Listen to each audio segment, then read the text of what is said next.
वीरेश का रुख करते हैं, क्योंकि देखिए मैनपुरी की जनता ना वीरेश, वो क्या सोच रही होगी। अब तक तो चुनाव आते थे चले जाते थे, और जहां आप खड़े हैं वहां लोग चर्चा कर रहे हैं कि बीजेपी से कौन सा कैबिनेट मंत्री होगा जो नहीं आके प्रचार कर रहा है। योगी 2 बार आके चले गए। लोगों के बीच बातचीत क्या है?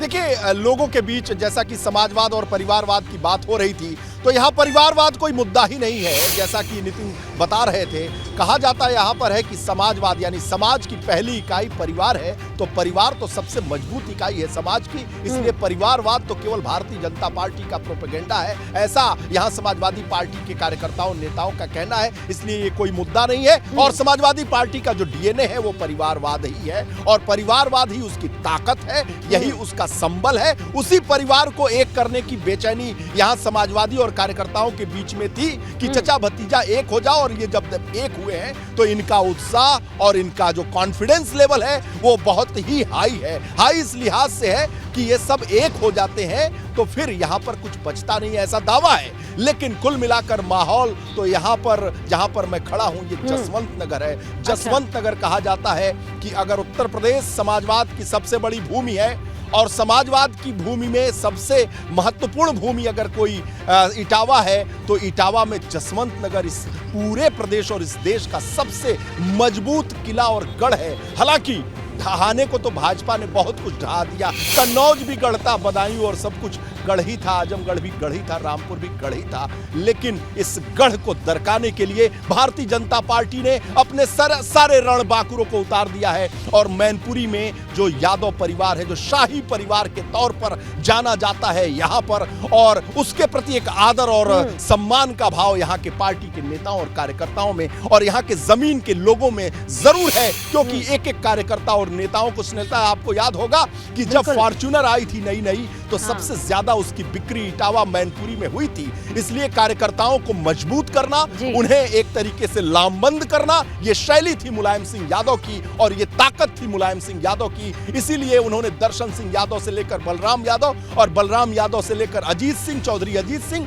और तमाम बड़े नेताओं से लड़कर अपना स्थान बनाया था, और वो मुकाम बनाया था कि यहां से वो नामांकन करते थे और चले जाते थे, कभी पलट कर नहीं आते थे, रिजल्ट उनके पक्ष में आता था। लेकिन इस बार का जो आबो हवा है वो बहुत ही बदला हुआ है। ऐसा कभी भूतो न भविष्यत कहीं किसी ने देखा नहीं होगा। ये तमाम युवा हैं, कभी इस तरह की लड़ाई उन्होंने देखी नहीं होगी जो आज मैनपुरी की धरती पर देखा जा रहा है। मैं तो ये कह सकता हूं, मैं कई दिनों से कह रहा हूं कि ये जो मैनपुरी का किला है, मैनपुरी का जो गढ़ है, उसके दरो दीवार को, दरवाजों को, खिड़कियों को पकड़कर कहीं धर्मेंद्र, कहीं अखिलेश, कहीं शिवपाल, कहीं रामगोपाल, कहीं तेज प्रताप, कहीं अंकुर, कहीं आदित्य, कहीं अंशुल बैठे हुए हैं, थामे हुए हैं, और लगातार गोलाबारी भारतीय जनता पार्टी के प्रचारकों के द्वारा की जा रही है। कभी भूपेंद्र चौधरी के द्वारा, कभी धर्मपाल सैनी के द्वारा, कभी मुख्यमंत्री योगी आदित्यनाथ के द्वारा, कभी उप मुख्यमंत्री द्वय के द्वारा लगातार गोलाबारी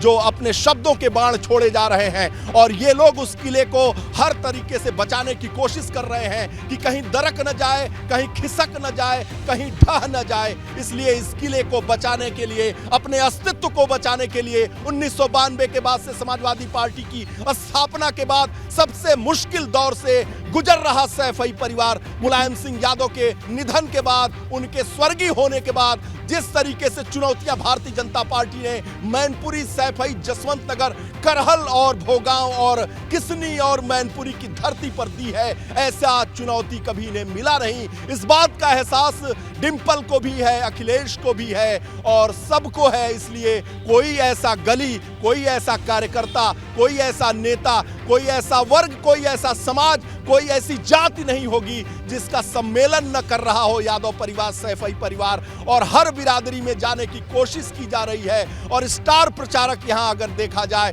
तो सबसे बड़े स्टार प्रचारक के तौर पर शिवपाल यादव काम कर रहे हैं, जो बहू के नाम पर और साथ ही साथ भाभी के नाम पर वोट मांग रहे हैं। वो अपने सभाओं में कहते हैं कि अखिलेश मेरा भतीजा, तो अखिलेश की पत्नी डिंपल और कितने लोग भैया कहते हैं, वो सभी जो भैया कहते हैं उनकी वो भाभी हुई और मेरी और नेताजी की बहू है, इसलिए सबकी वो बहू हुई। तो बहू और भाभी के नाम पर इमोशनल कार्ड खेला जा रहा है सपा की तरफ से। निश्चित रूप से समाजवादी पार्टी को पता है कि विकास के नाम पर, काम बोलता है के नाम पर अखिलेश यादव ने बहुत वोट मांगे 2017 में, 2019 में, 2022 में, लेकिन वो काम बोला नहीं। इसलिए समझ में आ गया अखिलेश यादव को, समाजवादी पार्टी को, कि मुलायम सिंह यादव के व्यक्तित्व और कृतित्व के नाम पर चुनाव लड़ा जाना चाहिए, परिवार की एकता के नाम पर चुनाव लड़ा जाना चाहिए। शिवपाल, रामगोपाल, अखिलेश, अंशुल, ये सारे लोग एक होंगे तब चुनाव लड़ा जाना चाहिए, क्योंकि अखिलेश यादव ने 2017 का चुनाव देखा, 2019 देखा, 2022 देखा, कई उपचुनाव देखे। जिस तरीके से समाजवादी पार्टी की करारी हार हुई, धीरे धीरे उसके अस्तित्व पर बनाई। इसलिए अस्तित्व की रक्षा के लिए समाजवादी पार्टी का वो कुनबा, जो समाजवादी पार्टी का मक्का मदीना कहा जा रहा है, और बन आई है संघर्ष तो इस कुनबे पर, इस मक्का मदीने तक पहुंच गई है भारतीय जनता पार्टी। भारतीय जनता पार्टी इस कुनबे को, इस जो गढ़ को ढहा देने के बाद जनता पार्टी का आप जिक्र कर रहे हैं, उसके खेमे की रणनीति और हलचल को हमारे सहयोगी नितिन उपाध्याय भी नोटिस कर रहे हैं। उनके आसपास में बीजेपी के ही वो तमाम लोग हैं जो इस हिम्मत को दिखाने के लिए इस रणभूमि में लगातार लगे हुए हैं, डटे हुए हैं। आज बताइए नितिन की आखिरी दिन है, उनका पूरा चुनावी प्रचार प्रसार का ये सफर कैसा रहा, जहां जिस जमीन पर कभी प्रचार करने की नौबत ही नहीं आई, क्योंकि नेताजी के सम्मान में इस सीट को देखा जाता रहा है। इस बार उनका अनुभव कैसा रहा? ये बिल्कुल देखिए, ये जो कहा जाए चुनाव है बीजेपी के लिए पाने के लिए बहुत कुछ है। मिशन 80 2024 के लिए कहा जाए ये सेमीफाइनल है, लेकिन समाजवादी पार्टी के लिए ये जो चुनाव है अस्तित्व की लड़ाई है। आखिरी दुर्ग है और सैफ कुनबा उस दुर्ग में कहा जाए पनाह लिए हुए है और बीजेपी लगातार गोले पर गोले दाग रही है। तो आप समझ सकते हैं कि भारतीय जनता पार्टी इस दुर्ग को क्यों छीनना चाहती है। सपा मुक्त उत्तर प्रदेश का नारा तभी फलीभूत होगा कि जब 2024 से पहले ये मैसेज चला जाए कि समाजवादी पार्टी अब समाप्तवादी पार्टी हो गई है। क्षेत्रीय अध्यक्ष हमारे साथ हैं। आप बताइए कि लगातार आपने जो बॉम्बार्डिंग की है, घेरेबंदी की है, किलेबंदी की है, आप कहीं ना कहीं सपा खेमे में जबरदस्त बेचैनी है। बेचैनी होना स्वाभाविक है, क्योंकि हमने घेराबंदी की है, और घेराबंदी जो हमने की है वो उनके अस्तित्व को समाप्त करने के लिए नहीं की है, उनका किला ढहने के लिए की है। उनका किला जरूर ढहेगा बिल्कुल। हाँ, तो आपको क्या लग रहा है कि ये चीजें 2024 में भी रिफ्लेक्ट होंगी अगर नतीजे आपके पक्ष में आए? तो हमारे पक्ष में नतीजे आना स्वाभाविक है। इनसे पूछिए कि अगर पक्ष में नहीं आए और तो जो क्या आप कहते फिर हैं भी वही इस करते हैं। मनोबल के लिए अपने कार्यकर्ताओं का हौसला बढ़ाएंगे? अगर मानिए नतीजे आपके पक्ष में नहीं आते तो 24 से पहले फिर यहाँ आपका पूरा लगातार होमवर्क जारी है। हम तो जिस दिन चुनाव जीतते हैं और चुनाव जब पूरे हो जाते हैं तो उसके बाद हमारा काम है कि हम अगले चुनाव की तैयारी में लग जाते हैं।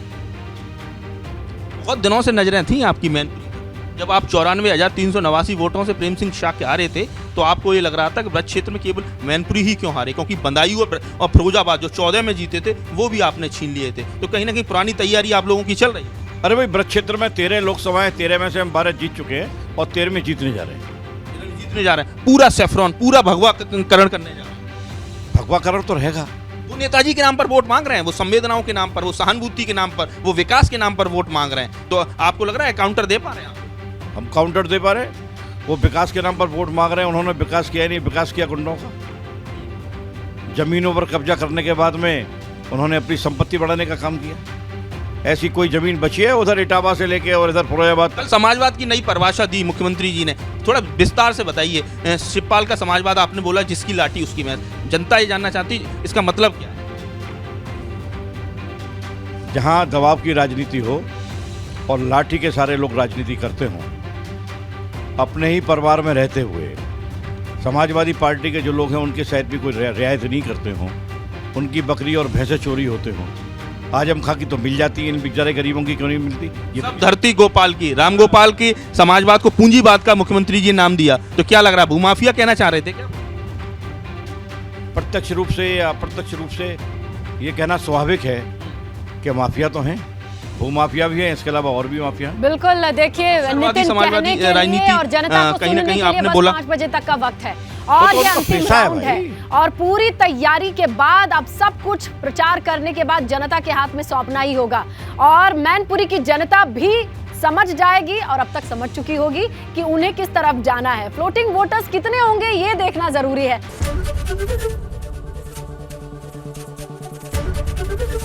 एबीपी गंगा, खबर आपकी, जुबान आपकी।